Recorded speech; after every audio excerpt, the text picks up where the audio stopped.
Gauri Devidayal is the co-founder and CEO of Food Matters Group, which owns and operates some of South Bombay's most popular gastronomical destinations. A trained lawyer and chartered accountant, Gauri plunged into entrepreneurship in 2011 by co-founding the Food Matters Group with her husband, Jay Yusuf, which has put India on the culinary world map, most notably when the company's flagship restaurant, The Table, was recognized as one of Asia's 50 best restaurants. Gauri is also the host of multiple podcasts and co-author of Diamonds for Breakfast. She has received several accolades, including appearing on GQ's 50 Most Influential Young Indians and Forbes India's 120 Leaders of Change. I sat down with Gauri to learn more about her own journey, the secrets behind the success, and her dream dinner guests. Also, if you haven't already, I highly recommend dining at both The Table and Mag Street Cafe. You will not be disappointed.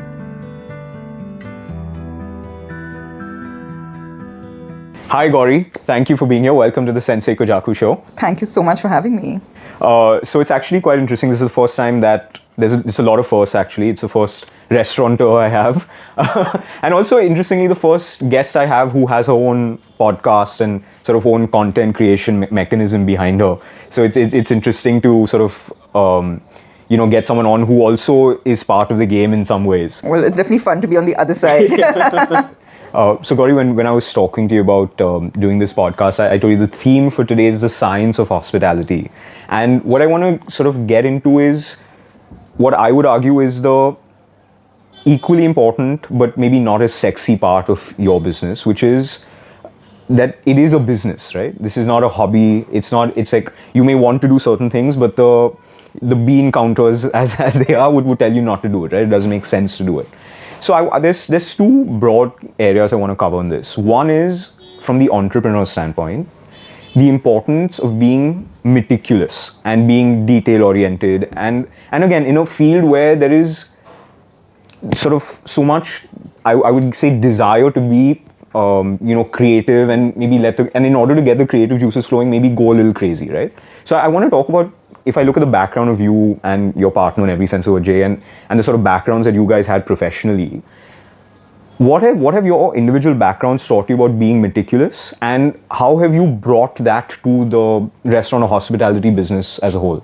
So you're 100% right. We're in a business. It's not something that you're doing for fun, and I feel that that's where Jay and I really complemented each other because of our varied backgrounds. So Jay, I would say he's the real sort of risk taker and entrepreneur in that side. It was his crazy idea. I actually tried talking him out of it. Being the sort of risk-averse auditor and accountant that I am by sort of professional qualification. And I've constantly played devil's advocate to him, questioning giving him that reality check. Which I'm in a way glad he didn't listen to at all times, because we wouldn't be here today with these restaurants. But having said that, I do the stuff that nobody else likes doing, which is all the Excel spreadsheets and the number crunching. Fortunately, I actually enjoy that part of the work. So and it comes naturally to me, given that I was a sort of accountant for 9 years before that. But I think that this is such an important aspect, and a lot of people who get into the creative fields, whether it's F&B, whether it's fashion, whether anything, they get into it sort of head on with that creative passion, and often forget that business aspect, or they leave that business aspect to someone and trusting them to do it right, and that it's all under control, and sometimes it's not, and especially if it's outsourced to somebody who's not a vested owner in the business or partner in the business.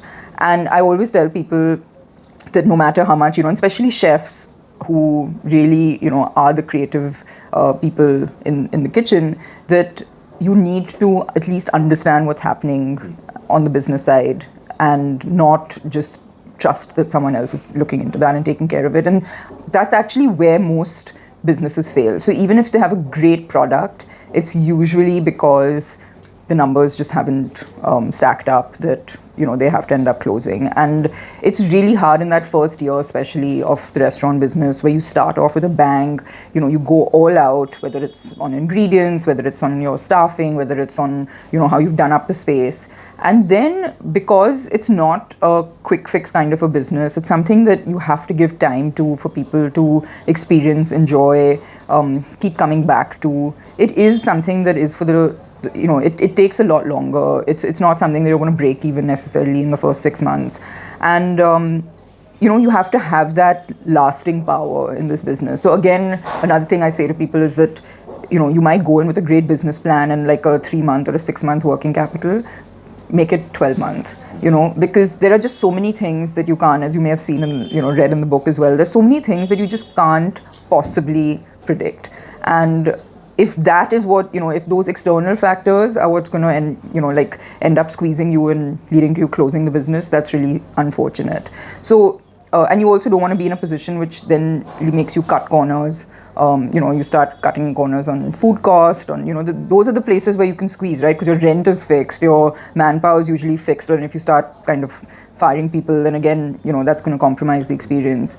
So anything that leads to that is where things start going downhill, right? But this is exactly why it's so important to have the right person looking into the numbers from the get-go. And for EU, even if you aren't the sort of finance sort of person responsible for finances, to still understand that, understand all the costs involved in putting that plate on the table, not just the food cost. And I think that, I can't stress how important that is. The other aspect that I want to get into is actually things that the customer doesn't realize is influencing him, right? So things like the ambience, and there's a lot that goes in it, right? It's the decor, lighting, layout of the restaurant. What have you learned over the years about, let's take a specific point, let's say layout of a restaurant. What have you learned over the years about how the layout of a restaurant, and I mean not just placement of tables, but things like the distance between two tables, that are you within earshot of the guy next to you? Is that person's conversation going to affect your conversation?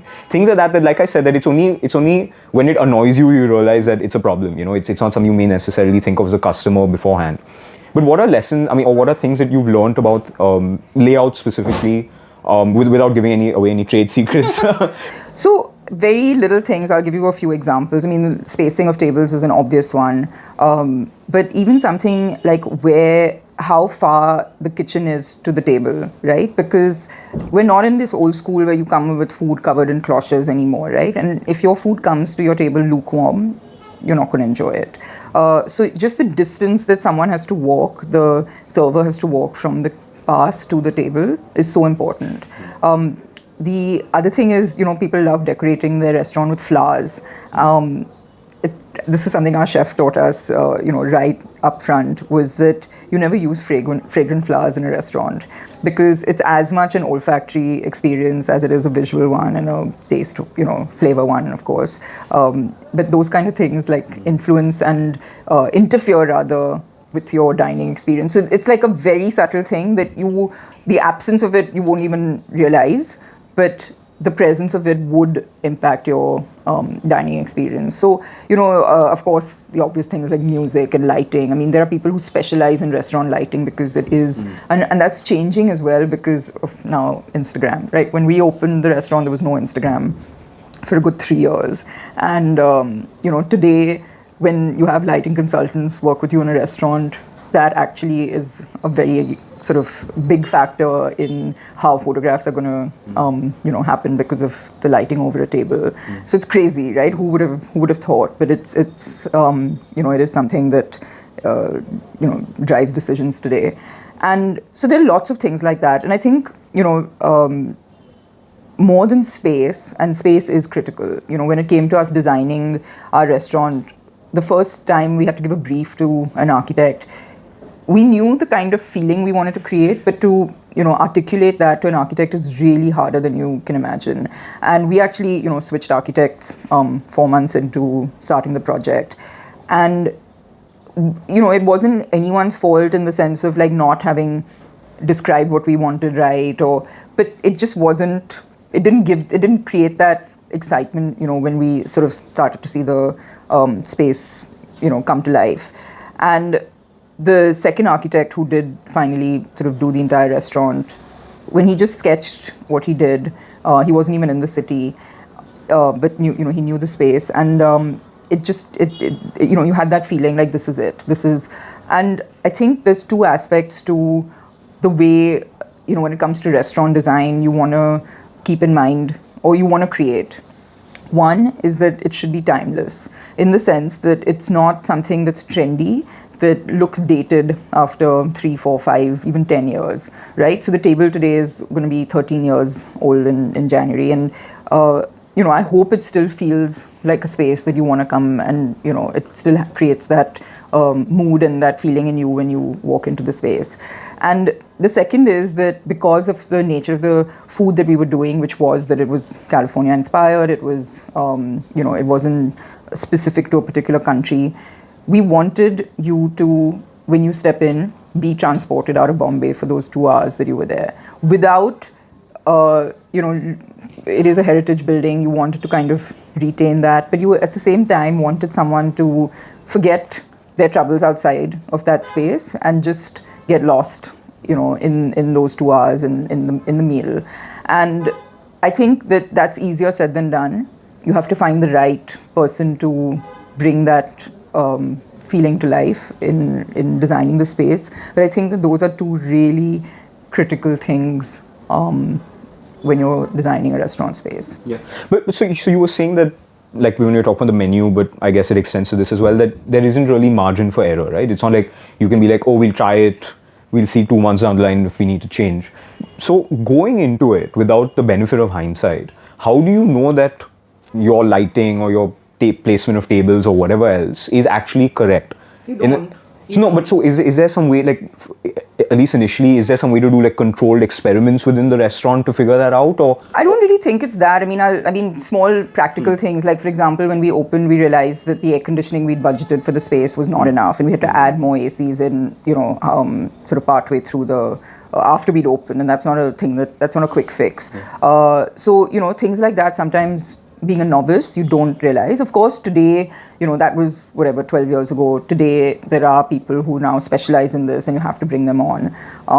And I think, even in terms of the materials you use, does it give the space a cold feeling? Does it, then there's the practical aspects, like the table happens to have a lot of stone in, the walls, the floors. And that's not great for a restaurant, honestly, because... Well, why is that? It bounces sound, so it doesn't absorb sound. So when the restaurant's full, especially the older generation, they don't enjoy that because they can't, hear as well, and it's just too noisy.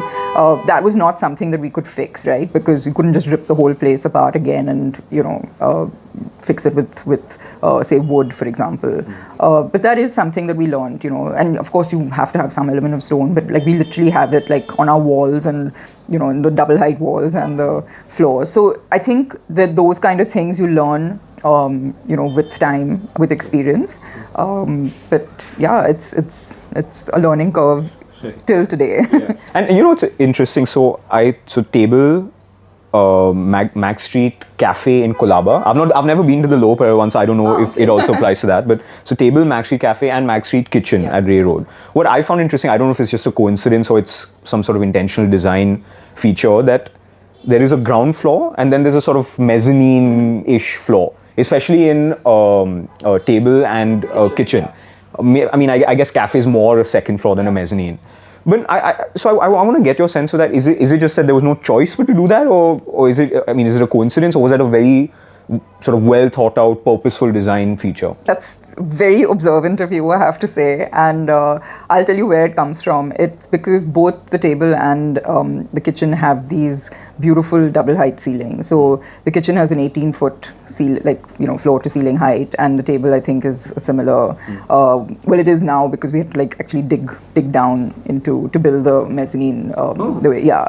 So that's just to accentuate that beautiful height that you don't get easily, you don't come across that easily in restaurants or in any space today. So these are older properties, both the table and in Ray Road, they're both sort of significantly old properties, and the table one is a heritage property. So you have that benefit, and it would just be an injustice to not. In fact, when we first saw that space, it was the mezzanine went all the way to the wall, and it was this old Irani cafe, and they wanted to maximize naval cafe, right? naval and military, and when I went in, it just felt like this really dingy space, and I was like, I could not see for the life of me what Jay saw in that space. But then, as we opened it up, we realized that it was, it was gorgeous. So I'll tell you something really funny since we're talking about spaces and locations. Corner properties were always considered unlucky. Yeah, I wonder why is it? Why it was a luck thing, or there was some technical issue with it? So they were just, I don't know the entire history as to why they were considered unlucky, but they were, and so that's why you find most Irani cafes at corner properties, because they were the last ones to be snapped up and the rents were cheaper, and so that's what they could afford, and they took, and today they are the most sought after spaces in for a restaurant or any retail any retail space. So it's really ironic that how location is so important, but also how spaces have sort of evolved over the years. Right. And so coming back to sort of creating an ambiance through a variety of sort of mechanisms, I compare Max Street Cafe and Table. So when you walk into Table, it's a very immediate, so it's a lot of wood, stone, like you said. It's a very sort of, you feel like it's a upscale, Tony place to be. And Max Street is a much more casual, sort of easygoing, and I think it's a lot of, like you said, the lighting. Like if you go on Table, it tends to be slightly dimmer, and it gives you that feel that it's like it's a place you go on like a fancy date or whatever, So again, was all of that? How much of that was accidental, and how much of it was going in? Okay, we really have a very specific vision that we want to create. So I'll give you the example of the cafe. So before it was Max Street Cafe, it was Misty, which was a restaurant that we closed. And when we decided to open a cafe there, one thing that I was very clear about is that there wasn't enough natural light. So that building, I think, is the garage of the bungalow next door to it. So it was this long space, didn't need light because it was meant to be a garage. And so the only light there possibly could be in the ground floor was from the front, which is the entrance to the cafe. And when we did the restaurant Misty, we wanted to create this slightly like moody kind of, dimmer kind of formal thing. You don't want bright lights in a sort of necessarily fine dining space. And so the first thing that we did when we were sort of transitioning to a cafe was that we made those front walls glass. Previously it was all solid, the door was solid, and that's the first thing that we broke down. And that's actually the only thing that we broke down to bring in natural light, other than the skylight, which was something that was in the previous restaurant as well. And just something as simple as that just switched. So people who had been coming to the restaurant when it was Misty and then coming to the cafe, they noticed it, and it brought a completely different energy to the space. It brought a completely different, it suited the vibe of a cafe, because there was a lot of natural light, and a cafe is where you tend to spend more of daytime, than the night, right? You're open from, 7, 8 in the morning. So you need people to be comfortable, like right up from that time to, closing. And light plays such an important part in that. So, it's just a simple thing of that entrance wall being converted to glass that completely shifted the ability of the space to go from sort of a more premium fine dine space to a more casual one. Yeah. Right. I want to take a slight detour just for a second. In your book, you talk about there was a curse of Mandlik Road. Yes, Mandlik Road. Do you think that curse is broken now? I hope so. I'm touching all the wood on me. It's been 2 years. It'll be 2 years. It's only been 2 years for me. Yeah. Oh. I know. Feels like it's been long. I know. I feel like I've been going there forever. Yeah. Believe it or not, it's 2 years at the end of September, and so it's hopefully going to be around a lot longer. And I personally don't believe in jinxed properties. I've heard that about multiple locations, and I do think that yes, while we did close a restaurant, and there are actually two, one because of COVID more than anything else, but the previous one by sort of choice way before COVID. I think that you have to get the right concept in the right space, and that's what it comes down to. I want to talk about, in a weird way, data that you get inadvertently every day as people order, right? So in a typical menu, if I look at Table and Mag Street, they've I would say the extensive menus, but not like those ridiculous ones where there's like 30 pages and like 400 different things. So first I want to get your sense of how do you decide the number of items you have on a menu? And secondly, if let's say you have 100 items, for example, out of the 100, my guess is there's probably 30 or 40 that are really sort of the standard ones that are ordered. So the question is, why do you have the other 60 in that case? So to the first question, I'm glad you don't think it's like 400 items, but it is actually, or it feels like that way to us. And the way we've kind of tried to sneakily get around that is that the menu's on one page, but it actually does have a ridiculously high number of items. And To be fair, it's two sides. So. we're making the most of it. Yeah. So in terms of the cafe, it's funny, it's a double-edged sword. So I think the reason the cafe does well, or has done well all these last couple of years, is because of the amount of choice it offers.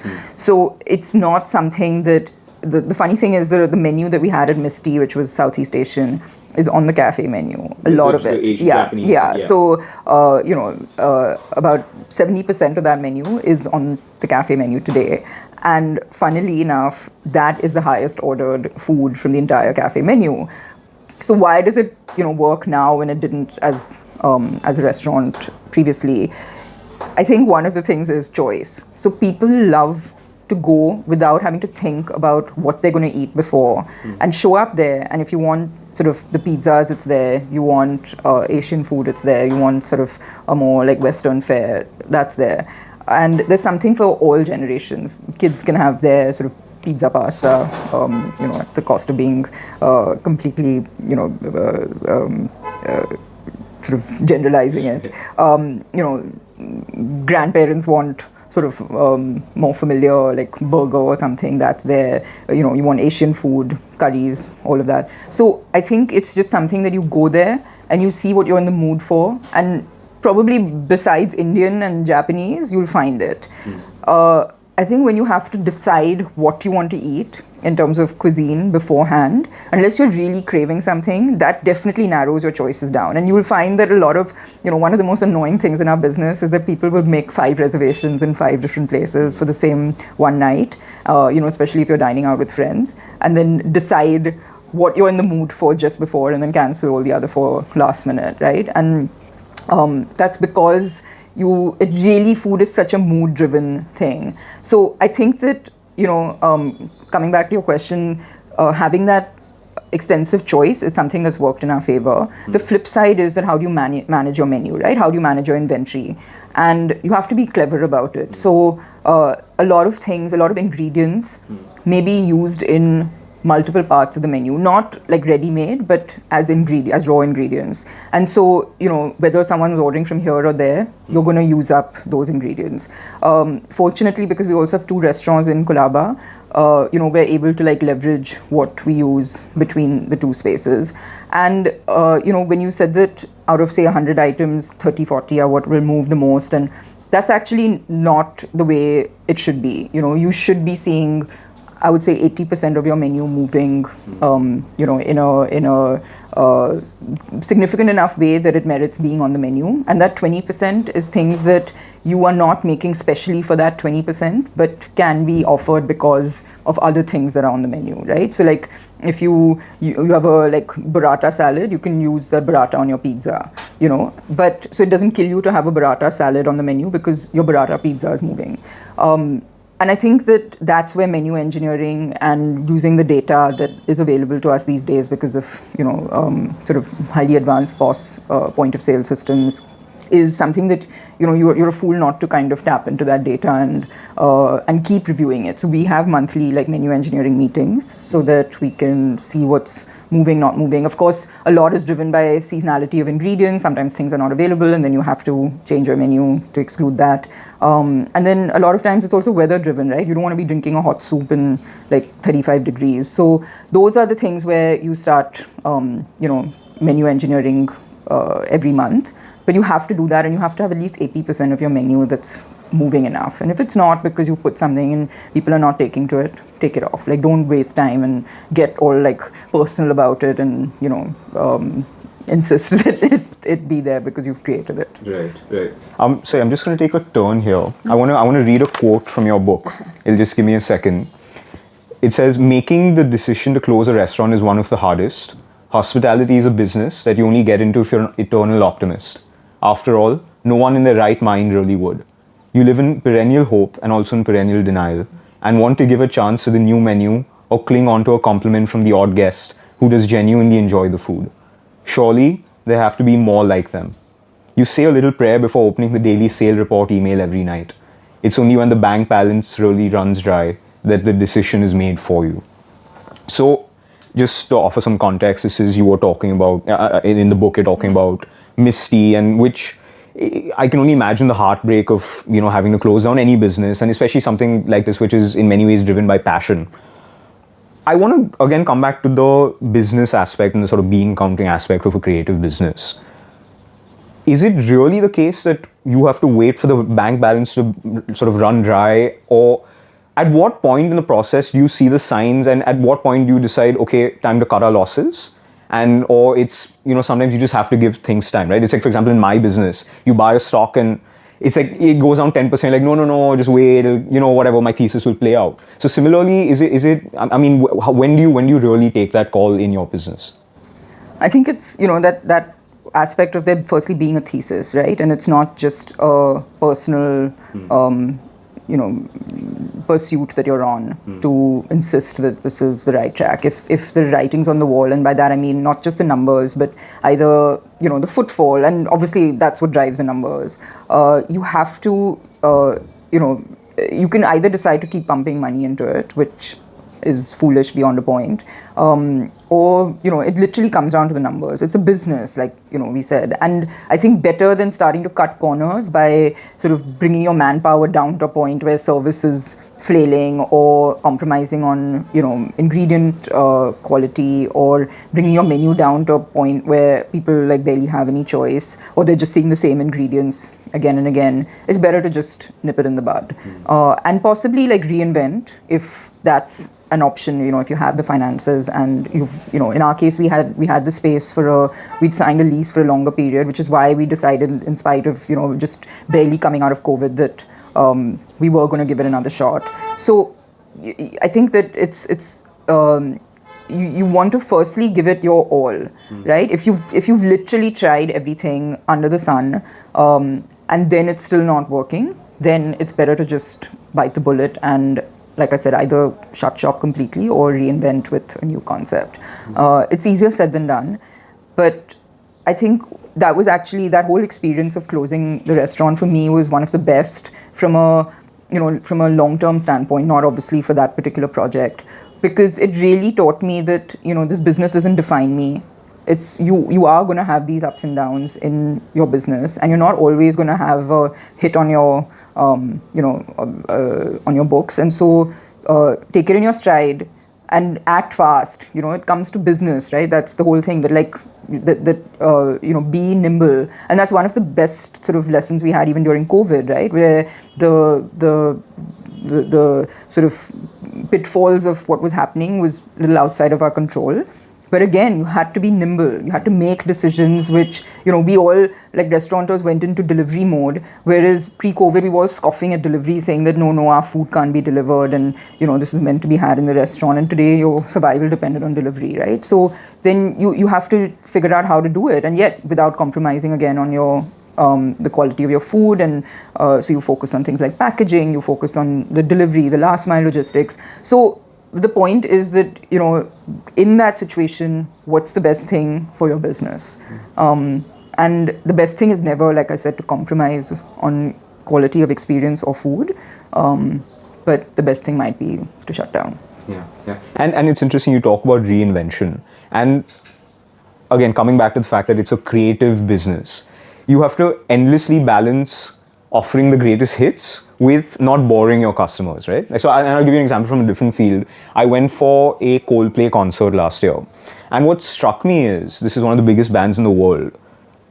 About 80% of the set was stuff that came out 10 years or more prior to the concert, right? So you enjoyed that the most. You enjoyed, but that's what people were going for. They weren't going for the new stuff. They were going for the greatest hits, right? And it's a standard problem that I mean, I'm talking about music, but it's a standard problem across many creative businesses. So I want to get your sense of balancing the two, and again, is it data that gives you the answer, or is there a touch and feel aspect to it, or how do you arrive at the if there is a correct answer? I think more than data, it's that midnight phone call that I get saying, "Why have you taken that dessert off the menu?" And I get these messages from people saying that, like literally like hate messages saying, "Why have you taken this off and that off?" It's one of our like biggest challenges is that finding that balance between retaining old favorites and continuing to innovate and add new ones. And I think like I said, it's balance. You have to understand that what a restaurant meal does for someone is create a memory. That experience creates a memory, and hopefully it's a good memory that you want to recreate. Right, so you go there, you have a great meal, whether you're with friends, with family, on a date, whatever, love it, and there's something there that you keep thinking about, either in terms of the food or the whole experience, and you want to go back for that. If you go back and either the same thing you ordered tastes different because it's not consistent or because it's not on the menu, there's bound to be disappointment. So it's really, yes, you use data to some extent to understand what it is that people keep ordering day in and day out. And you realize that those top sort of 10, 15 items are perennial favorites that you just can't touch. And then the rest of it is something that you possibly can play with. So it's a combination of data, and sometimes you just have to, take things off. It's not, there'll always be that guest who'll complain, and you're just like, well, you were the only one ordering it, so I'm sorry. you should have got more friends to order it for it to stay on. But yeah, so it's a combination of using the data, and also there are people who who do want to try something new. So they might have like 3 things that are their favorites, and then they'll be adventurous on one, and you have to have that selection for them to choose from. And I think it also like gives chefs the outlet to be creative, right? Like even if one of my favorite examples is Swati. It's such a perennial favorite with Bombay, and now people traveling into Bombay, and you'll go for your pan ki and you'll go for your pani puri and all of that, and then they always have that board there with all the sort of new seasonal sort of items that they come and recommend to you, and you'll try one thing from there, just because the guy's like, you gotta try it, and you trust them again, so you might go back to having your old favorites the next time, or those things might even not be there. But I think it's just finding that happy medium between satisfying old cravings and creating new ones.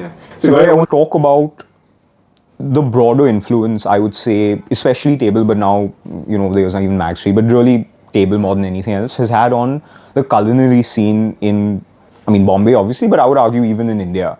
And, I don't think there's too many people who would argue that Bombay or India was really seen as a hub for culinary experiences globally, right? It wasn't a particularly, like the way someone would say maybe like Copenhagen or New York or something like that, right? But I would say table has been instrumental in creating a new wave of restaurants where, like you said, it's, obviously first and foremost the food has to be good, but it's an overall experience, it's a modern experience, it's sort of making your day better, and it's enhancing your life far beyond just that 2-hour meal or whatever the case may be. And I want to get your sense of how you assess the broader impact and what all table has set in motion in the broader culinary space in, let's say Bombay, or even if you think more broadly India. Well, that's a big compliment. So thank you, first of all. I don't think we ever approached it with the intention of, this impact or, what sort of ripple effect it would have. I think what I've seen work with diners and therefore chefs kind of open up to, firstly, is the idea of having an ingredient-driven menu, which allows you so much creativity. You're not pigeonholed into like Italian or whatever cuisine, and so it just gives you freedom, and I think chefs enjoy that, and guests enjoy that, because like I said, and this is not about being a multi-cuisine restaurant, it's just that there's a little more adventure in the meal. It's not something that you're just going for and you know exactly how it's supposed to taste, and then if it does or doesn't is what leads to sort of happiness or disappointment. So it just, I think, becomes more fun for both the creator and the diner, and that's one thing that I do feel we contributed to this format of ingredient driven, cuisine agnostic food style restaurants. I think the second thing, I saw more of this small plates, large plates kind of menu format coming, which initially took a lot of explaining to our guests that it's not just another way of saying appetizers and mains. It is, you can have a whole meal with just small plates if you want, and share them, and so I think again that's a format that I see working, because you might be in in for just a quick meal, or you might want to have an extended experience, and so this format allows you to do both. Another thing that I know we did, which I've seen now happen, I feel like that I definitely think that we influenced the diners to think about dining out differently. It was a community table. I still remember, because I was in the restaurant every night for service when we first opened, that table was always the last one to get filled, because people didn't want to sit next to strangers. They wanted their own private table. Today, it's the polar opposite. So people ask to sit at the community table, and they're fine with sitting next to strangers. And I've met some of my best friends sitting there, and I know others have too.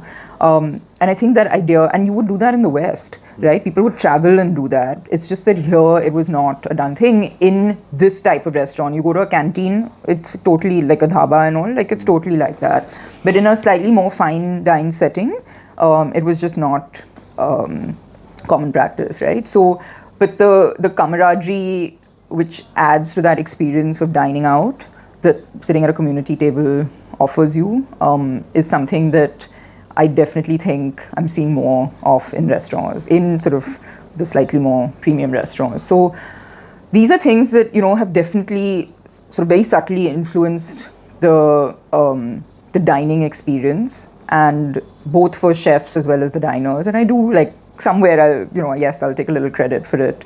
But I think that it's also more travel.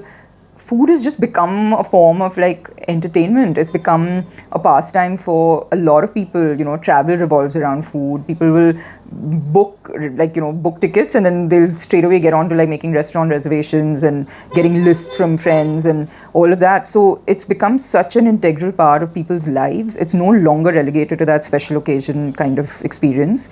And I think as a result, that exposure as well from traveling around the world, and especially like since we're talking about Bombay and the kind of people who come to our restaurants do travel, that's also opened up the minds for people to like just trust a chef and not go in saying I only want like spaghetti aglio olio. Like we used to get requests for that when we opened, like pink sauce and this that, and now you don't see that, which just means that people are like, the whole palette and style of eating out has evolved since 10 years ago, and I'm really happy for that. So I definitely do think that Bombay is on its way to becoming a culinary destination for people from around the world. Yeah, we're not at the sort of, we probably haven't done the PR that Copenhagen has, but the variety that's there now, the quality that's clearly like available now is something that isn't to be trifled with. Yeah. I want to end. This is the first ever sort of quick fire segment I want to do with you, and so there's 5 questions, and I'd love to get your answers on those. The first is, across all your menus, across all your restaurants, what's your single favorite dish? And I should warn you, there is a correct answer to this. There isn't. There really is. So firstly, this is not going to be a rapid answer. But that's like asking me to pick a favorite child, which is really unfair. But also, I find that eating out and my choice of what I pick from the menu is so mood-based. And I, therefore, do not have one favorite. But if you ask me what I ate for lunch today, where I was trying to be semi-healthy, I had the moli cake, which is completely deep-fried, but it's a vegetable. So, and I had grilled vegetables on the side, which I just love. So, even just something done simply, but just done well, hits the spot. Yeah.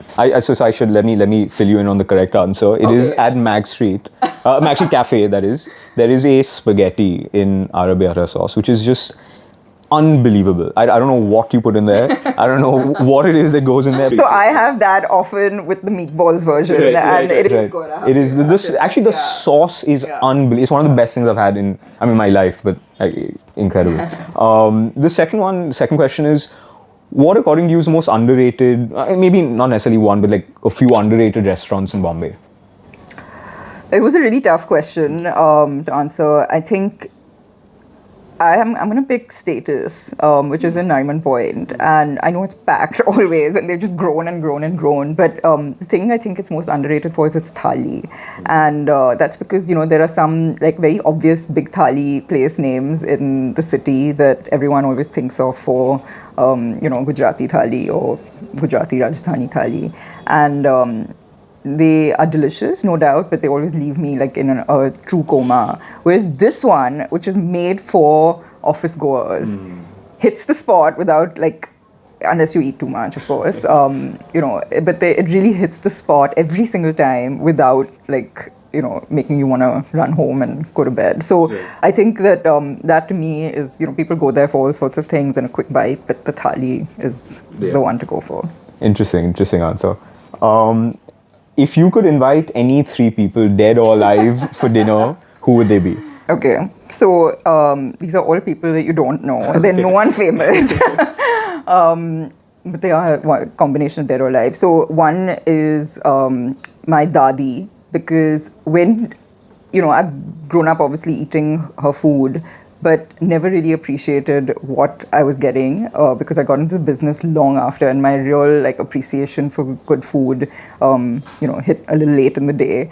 But I just wish I could, she could come back and cook her food, and that someone could learn from her, because it was unbelievable. And I just remember eating copious amounts of it, and I'm Punjabi, so whether it was halwa or the besan laddu, I still know exactly how they taste, but I'm just sad that I won't get to eat them exactly that way again.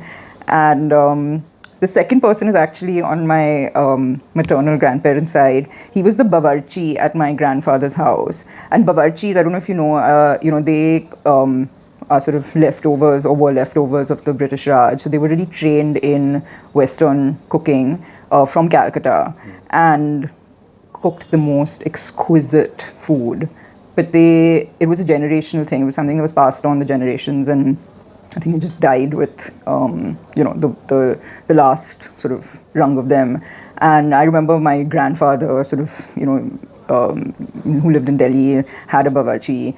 And I still remember some of the things that were served to us. And again, like those recipes are lost. So I would love to have him back. I remember the bawarchi as well. I remember him. But, again, these are just things and these are those memories that I was telling you that